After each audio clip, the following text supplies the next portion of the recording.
Elle est signée Julien Cheïda. Bonjour Julien. Bonjour Philomène. Nous commençons cette revue de presse par cette guerre fratricide au sein du Parti socialiste français.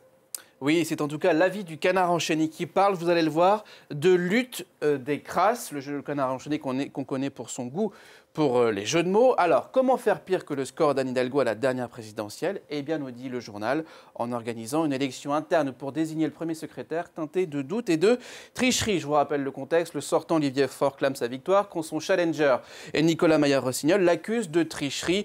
Que reste-t-il de ce scrutin, nous dit le journal? Rien, si ce n'est la certitude d'avoir un congrès du Parti socialiste qui s'ouvre aujourd'hui à Marseille et qui s'annonce croquignolesque d'après le Canard. Et les militants socialistes dans tout cela? Eh bien, les militants socialistes, et regardez, c'est comme une histoire d'amour qui finit mal, Philomène, c'est simple. Eh bien, comme nous dit Libération, ça fend le cœur, tout simplement. Pourquoi? Eh bien, parce que les sympathisants se seraient bien passés de cette guerre interne. Regardez ce qu'ils disent ici dans les colonnes du journal. On n'avait pas besoin de ça, pas maintenant. On a l'impression, disent certains, d'un retour en arrière, alors que le contexte politique était royal pour les socialistes. Contexte d'opposition massive à la réforme des retraites, d'opposition de toute la gauche, ainsi que des syndicats qui sont réunis pour la première fois depuis plus de 10 ans.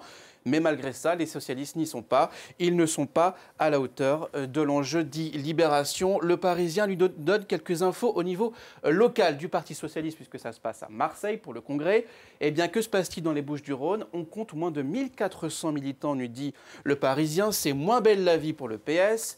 1400 militants, c'est moins que le Parti communiste au niveau local. Le problème, dit un militant local, c'est qu'il est devenu, le PS est devenu un parti anecdotique, ce qui fera à coup sûr les affaires de l'autre grande formation de gauche, la France insoumise. Voilà pour ce duel au Parti socialiste. Un autre duel, Julien Cheïda, se tient aujourd'hui et demain. On prend la direction de la République tchèque où se tient le second tour de l'élection présidentielle. Alors Philomé, vous avez vu ce qui se passe au Parti socialiste. Eh bien, les Tchèques font beaucoup plus fort. Deux hommes que tout oppose se disputent aujourd'hui et demain le fauteuil de président. À gauche, l'ancien Premier ministre Andrej Babis. Et à droite, le général Pavel qui part, d'après les sondages, un petit peu en tête. Mais nous, ce qui nous intéresse du point de vue français, eh bien, c'est le climat de cette campagne. D'après la média tchèque, vous allez voir, c'est un climat extrêmement nauséabond où tous les coups sont permis. La semaine dernière, le quotidien Respect parlait de sale campagne. Eh bien, il a décidé d'en remettre une couche avec Andrej Babiš qui littéralement déverse le contenu d'une fausse sceptique sur la population avec la mention « Voilà comment cet homme aide les gens ». Donc vous avez compris que le magazine n'aimait pas trop Andrej Babiš. Pourquoi? Eh bien parce que le journal évoque l'esprit malveillant de l'ancien Premier ministre qui n'hésiterait pas à jouer sur les peurs des électeurs pour s'attirer encore plus de voix, d'après le journal, notamment dans un contexte lié à la guerre en Ukraine.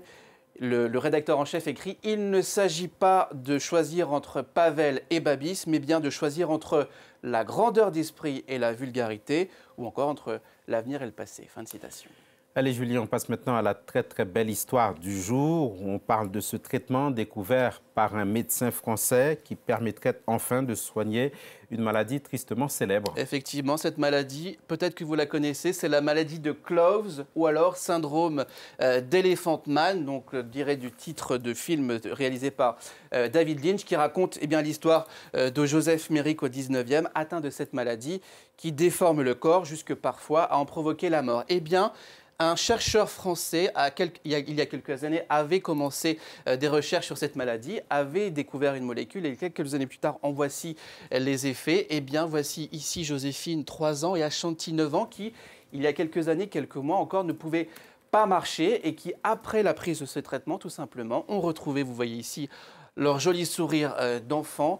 Ce traitement, en fait, permet de bloquer le gène défectueux qui provoque cette maladie. Toutefois, il est précisé que ce traitement est à prendre à vie car il ne guérit pas, il bloque seulement le gène, mais c'est suffisant, nous dit le docteur, pour changer la vie de milliers de malades. Et cette nouvelle est d'autant plus intéressante que le système de santé français est dans une situation difficile, Julien. Effectivement, et un des symboles de cette crise, Philomé, eh bien, c'est la pénurie de médicaments qui touche le pays depuis plusieurs semaines, notamment en raison, nous dit le Figaro, d'une forte demande de médicaments en raison des épidémies hivernales, conjugué à une baisse de production après 2 ans de pandémie. Conséquence, eh bien, le paracétamol vient à manquer un peu partout et surtout l'amoxicilline qui est un antibiotique extrêmement prescrit en France, qui manquent en France et à l'échelle européenne.